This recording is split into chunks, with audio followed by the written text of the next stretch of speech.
দেখেন সেনাবাহিনী টেনাবাহিনী থাকলে এদেরকে এদেরকে বুলডোজারের উপর দিয়ে চলে আসবে। শুনবেন কেন? সেনাবাহিনী কে? সেনাবাহিনী কে? আমন্ত্রণ জানাচ্ছি প্রিয় দর্শক এবং শ্রোতা, বিশ্বের যে যেখান থেকেই এই মুহূর্তে আমাকে টিউন করছেন আপনার প্রিয় চ্যানেল ভয়েস অফ এথিস্টের মাধ্যমে আপনাদের সবাইকে স্বাগত জানাচ্ছি। আমি হৃদয় খান রয়েছি আপনাদের সাথে এবং আপনি নিশ্চয়ই শেষ পর্যন্ত আমার সঙ্গী হবেন।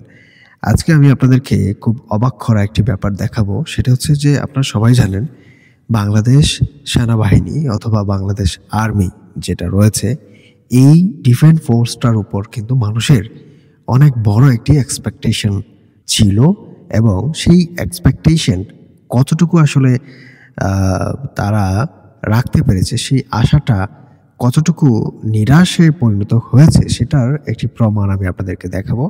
প্রিয় দর্শক শ্রোতা বন্ধুরা, চলুন আমরা প্রথমেই এখানে আপনারা যারা স্ক্রিনে দেখতে পাচ্ছেন এই মুহূর্তে আমাকে, এই যে দেখুন এখানে নির্ভীক রণাঙ্গনে প্রদীপ দেশপ্রেম, এটা হচ্ছে বাংলাদেশ আর্মির যে অফিসিয়াল পেজ রয়েছে বাংলাদেশ আর্মি নামে, সেই পেজের আসলে কভার ফটো। এবং এই কভার ফটোতে তারা লিখে রেখেছে যে আসলে তারা হচ্ছে দেশপ্রেমিক। এবং আপনারা হয়তো জানেন যে বঙ্গবন্ধু বলেছিল যে তোমরা পাকিস্তানের আর্মি না, তোমরা কখনোই পাকিস্তানের সাথে আপোষ করবে না, তোমরা বাংলাদেশের আর্মি বা বাংলাদেশের পিপলস যে সেনাবাহিনী, সেটার কথা উনি উল্লেখ করেছিলেন। মনে রেখো, তোমাদের মধ্যে যেন পাকিস্তানের মেন্টালিটি না আসে। তোমরা পাকিস্তানের সৈনিক নও, তোমরা বাংলাদেশের সৈনিক। তোমরা হবে আমার পিপলস আর্মি, তোমরা পেশাদার বাহিনী নয়। তো আসলে তারা, আপনারা সবাই জানেন যে কয়েকদিন আগে বাংলাদেশের আর্মির একজন পাকিস্তানি আর্মিদের সাথে বৈঠক করেছে এবং পাকিস্তানের সাথে তারা ধরম মরম সম্পর্ক এই মুহূর্তে তারা তৈরি করেছে। পাকিস্তান থেকে অস্ত্র আমদানি করছে, বিভিন্ন জাহাজ আসছে, বিভিন্নভাবেই কিন্তু তারা আসলে পাকিস্তানের সাথে সম্পর্কটাকে জোরদার করছে। এতে করে কি বোঝা যাচ্ছে, বঙ্গবন্ধু আসলে যে দেশটাকে স্বাধীন করে দিয়ে গেলেন, যেই দেশটি আসলে পরাধীন ছিল, পাকিস্তানি আর্মিদের লাথি গুঁতা খেতে হতো, বুটের লাথি খেতে হতো, সেই জায়গা থেকে আসলে দেশটাকে স্বাধীন করে দিয়ে উনি কি অন্যায় করেছিলেন, উনি কি ভুল করেছিলেন? প্রিয় দর্শক শ্রোতা, সেই প্রশ্নটি আসতেই পারে যে বাংলাদেশকে স্বাধীন করে দিয়ে আসলে একটি বড়, আমার মনে হয়, ভুলই করেছিলেন। তা না হলে আপনারা দেখুন, মানুষের প্রত্যেকটা জায়গা থেকে যদি নিরাশ হয়ে থাকে, তাহলে বাংলাদেশ আর্মির উপর কিন্তু তাদের একটা বড় আস্থা ছিল, একটি মনোবল ছিল যে বাংলাদেশ আর্মি হয়তোবা এই দেশটির সাথে আসলে বেইমানি করবে না। কিন্তু পরিশেষে আমরা কি দেখতে পেলাম, বাংলাদেশ আর্মি পাকিস্তানি আর্মির সাথে হাত মেলাচ্ছে, বৈঠক করছে। এখন চলুন আমরা আসলে বাংলাদেশের মানুষের যে রিয়াকশন, সেটা ছোট করে একটুখানি দেখার চেষ্টা করি যে বাংলাদেশের জনগণ আসলে কি বলছে। কয়েকদিন আগে আসলে যেটা হচ্ছে 7 ফেব্রুয়ারি 2025 একটি পোস্ট করে বাংলাদেশ আর্মি, এটা আপনারা এই মুহূর্তে স্ক্রিনে দেখতে পাচ্ছেন। এখানে লেখা রয়েছে সংবাদ বিজ্ঞপ্তি। এই সংবাদ বিজ্ঞপ্তির মধ্যে আসলে অনেক কমেন্ট এসছে। আমরা আসলে কিছু কমেন্ট এখান থেকে আসলে পড়ার চেষ্টা করব। চলুন আমরা একটু আপনাদের সুবিধার্থে আমি জুম দিচ্ছি আমার ডিভাইস থেকে, যতদূর আসলে দেখানো সম্ভব হয়। এখানে মোহাম্মদ হক আসলে লিখেছেন, বাংলাদেশ ইতিহাসের সবচেয়ে দুর্বল সেনাবাহিনী, যাদের দিয়ে বাংলাদেশে শান্তি ভরসা করা বোকামি। তারপরে আরও একজন লিখেছে এমডি রাইহান মোস্তাফিজ নামে, উনি লিখেছেন সেনাবাহিনী আছে আমাদের দেশে। বাহ, মানে সেনাবাহিনীর এক্সিস্টেন্স আছে কিনা নাই সেটা একটি প্রশ্ন হয়ে এখন দাঁড়াচ্ছে। কারণ চারদিকে যেভাবে খুন খারাপি এবং মানুষের জানমালের যে নিরাপত্তাহীনতা, সেটা দেখার পর আসলে মনে হয় না যে বাংলাদেশে আর্মি নামে কোনো সংগঠন রয়েছে বা ডিফেন্স ফোর্স রয়েছে। সাইফুর রহমান নামে আরও একজন মন্তব্য করেছেন, আমাদের দায়িত্ব অবহেলার কারণে দেশ আজ অশান্তি অরাজকতা চলছে। তারপর আরেকজন সুফিয়া জাহান নামে লিখেছেন, বাংলাদেশ সেনাবাহিনী কি এখনো বেঁচে আছে? বেঁচে থাকলে দেশের মানুষকে বাঁচান, তাদের নিরাপত্তা দিন। এখানে প্রায় 300 জনের মতো মানুষ লাইক করেছে কমিটিতে। আরো একজন তানভীর আহমেদ নামে লিখেছেন, সেনাবাহিনী দেশটাকে জঙ্গির হাতে তুলে দিচ্ছে। এখানেও প্রায় 51 জন মানুষের মতো মানুষজন এখানে রিয়াকশন দেখিয়েছে। আরো একজন লিখেছেন, ওনার নাম হচ্ছে আমির খসরু মোহাম্মদ চৌধুরী। উনি লিখেছেন, মানুষ দিয়ে দেশ হয়, মানুষ পরিবর্তন না হলে দেশ পরিবর্তন হয় না। দুর্নীতি, চাঁদাবাজ, সন্ত্রাস মুক্ত সুন্দর বাংলাদেশ গড়তে আগের চিন্তার ধারণা পরিবর্তন করুন। সব শ্রেণীর মানুষই দেশ থেকে অতিরিক্ত কিছু পাওয়ার আশা বাদ দিয়ে কিছু দেওয়ার চেষ্টা করলে তবেই দেশটা সুন্দর হবে। উনি খুব সুন্দর একটি মন্তব্য করেছেন। আরও একজন হাবিবুল্লাহ শেখ নামে উনি লিখেছেন, শেখ মুজিবুর রহমান আর জিয়াউর রহমানকে হত্যা করার আকাজ ছাড়া বাংলাদেশ সেনাবাহিনী দেশের আর কোনো কাজে লেগেছে জানতে চাই। মানবিক কোনো কাজে তাদের পাওয়া গেছে? উনি আসলে প্রশ্ন করেছেন। দেশের কোনো সংকটময় মুহূর্তে তারা ভূমিকা রাখে নাই। একটা সেনা সদস্যের জীবনের একমাত্র লক্ষ্য মিশন করা, সেখানে যে কয়টা টাকা কামানো। পুলিশকে দেশের 18 কোটি মানুষ গালি দেয়, কিন্তু দেশের সংকটময় মুহূর্তগুলো তারাই কেন যেন সবার আগে হাজির হয়। কিন্তু সেনাবাহিনীর অর্জন শূন্য, মানবাধিকায় তাদের অবদান ঋণাত্মক। উনি খুব সুন্দর একটি কমেন্ট করেছেন, যদিও আসলে ভাষাটি আমি খুব ভালোভাবে বুঝতে পারিনি, তবে শেষের এবং প্রথম অংশে আমার খুবই ভালো লেগেছে। উনি যেটা বোঝানোর চেষ্টা করেছেন যে পুলিশ আসলে সবসময় প্রথম সারির দিকে থাকে বাংলাদেশের মানুষের জানমাল নিরাপত্তা থেকে শুরু করে অন্যান্য কাজের মধ্যেও। তো আর সেনাবাহিনীতে যারা জব নেয় তারা কিছু টাকা কামানোর জন্য আসলে জবটি নিয়ে থাকে, এটাই আসলে উনি বোঝাতে চাচ্ছেন। সত্যের প্রতীক নামে একজন লিখেছেন যে সেনাবাহিনী ম্যাজিস্ট্রেসি ক্ষমতা নিয়েও দেশের জনগণের জানমালের নিরাপত্তা দিতে ব্যর্থ, সে সেনাবাহিনী আমাদের গর্বের বাহিনী হতে পারে না। ওকে, আরেকজন লিখেছেন আর রকি নামে, বাংলাদেশ ধ্বংসের কারিগর। উনি আসলে বোঝানোর চেষ্টা করতেছে যে বাংলাদেশটাকে ধ্বংস করে দিয়েছে সেনাবাহিনী। আরও একজন মন্তব্য করেছেন, উনি লিখেছেন সেনাবাহিনীর আত্মার মাগফিরাত কামনা করছি। মানে উনি ধরে নিয়েছেন যে সেনাবাহিনী মারা গেছেন। যাই হোক, এখানে একজন খুব বড় একটি কমেন্ট করেছেন, আমি সেটা পড়ছি না। ৭১ এক্সপ্রেস নামে একজন লিখেছেন, যাদের নিয়ে দেশের মানুষের অহংকার করা ছিল তারা আজ জাতির জন্য লজ্জা। যেটা আমি আমার বক্তব্যের ভূমিকায় বলেছিলাম যে বাংলাদেশ সেনাবাহিনী মানুষের একটি গর্বের জায়গা, একটি আস্থার জায়গা ছিল, যেটা তারা আসলে রক্ষা করতে পারেনি, এবং তাদের যে আচরণ সেটা থেকে আসলে বহিঃপ্রকাশ ঘটেছে যে তারা পাকিস্তানিদের দূষরে আসলে পরিণত হয়েছে, এবং বাংলাদেশের মানুষের জানমালের নিরাপত্তা দিতে ব্যর্থ হওয়া থেকে শুরু করে বাংলাদেশের যে মুক্তিযুদ্ধের পক্ষের শক্তি আওয়ামী লীগকেও আসলে নিশ্চিহ্ন করে দেওয়ার যে পরিকল্পনা, সেটার কাজ আসলে তারা হাতে নিয়েছে। এবং সেটা আমরা দেখতে পাচ্ছি যে ডেভিল হান্ট নামে একটি অভিযান পরিচালনা করছে, যেটা অপারেশন সার্চলাইট নামে পাকিস্তানিরা আসলে চালিয়েছিল। ওইরকমই একটি তারা অপারেশন চালাচ্ছে বাংলাদেশে। এখন আপনারা নিশ্চয়ই জানেন সেখানে কি অবস্থা রয়েছে।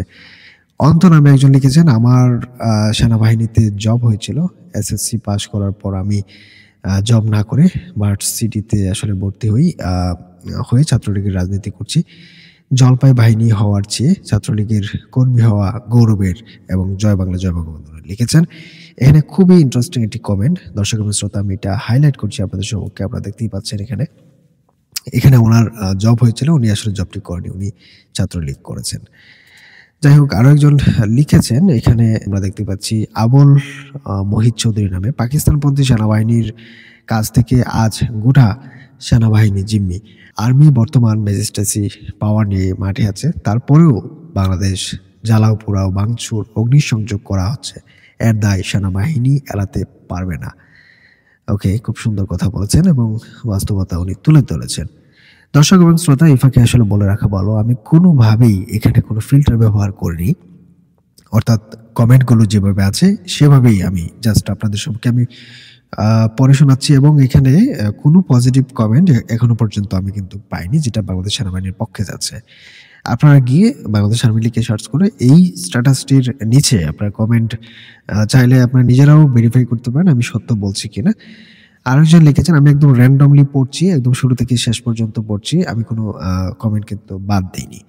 হুসাইন মোহাম্মদ লিখেছেন, 5ই আগস্টের পর থেকে এখন অবধি আপনারা ম্যাজিস্ট্রেসি ক্ষমতায় আছেন, দেশের বাইরে শান্তি মিশনে আপনাদের একটা সম্মান রয়েছে, এদেশের কোটি কোটি জনতা আপনাদের দেশপ্রেমিক বাহিনী হিসেবে চিনে, কিন্তু ম্যাজিস্ট্রেসি পাওয়ার থাকা সত্ত্বেও দেশের এই সংকটময় মুহূর্তে আপনাদের অবস্থান কার্যক্রমে দেশের সাধারণ জনগণ আপনাদেরকে নিয়ে পুরোপুরি হতাশ।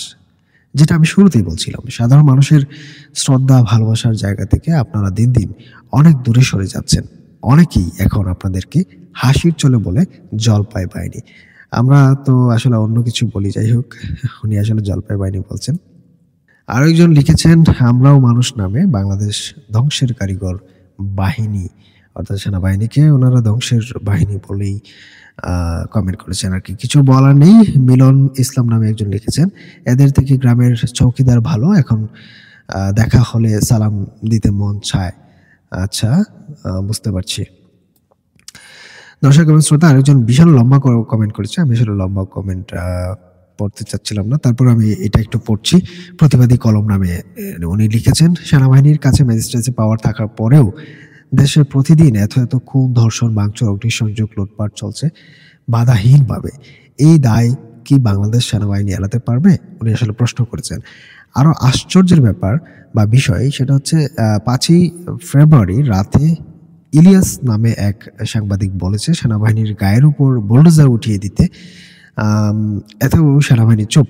গত 3 দিন সারা দেশে যে পরিমাণে অরাজকতা চলছে এই বিষয়ে সেনাবাহিনী চুপ। দেশকে আবারও পাকিস্তানের কাছে তুলে দেওয়া হচ্ছে। দর্শক এবং শ্রোতা, আমি এইখানে এই জায়গাটা নিয়ে আসলে একটুখানি কথা বলতে চাচ্ছি। সম্ভব হলে আমি ভিডিওতে কিছু অ্যাটাচ করে দিব এই ধরনের ডকুমেন্ট। এখানে এই যে দেখতে পাচ্ছেন এখানে যে সেনাবাহিনীর গায়ে বুলডোজার উঠিয়ে দিতে বলেছিল সাংবাদিক ইলিয়াস। সাংবাদিক ইলিয়াসের নাম আমি এই পর্যন্ত দেখাচ্ছি আপনাদেরকে হাইলাইট করে। এখনো পর্যন্ত বুলডোজার ম্যানেজ করতে পারেনি, যার কারণে আমরা বাড়িটা ভাঙতে পারছি না। এই সাজিদ, বুলডোজার কলা বাগানে আমি তো বুলডোজার পাঠাইছি রে ভাই। আপনারা যান না, সামনে যান, আপনারা একটু যান না, 5-10 হাজার লোক যান, বুলডোজারটা নিয়ে আসেন।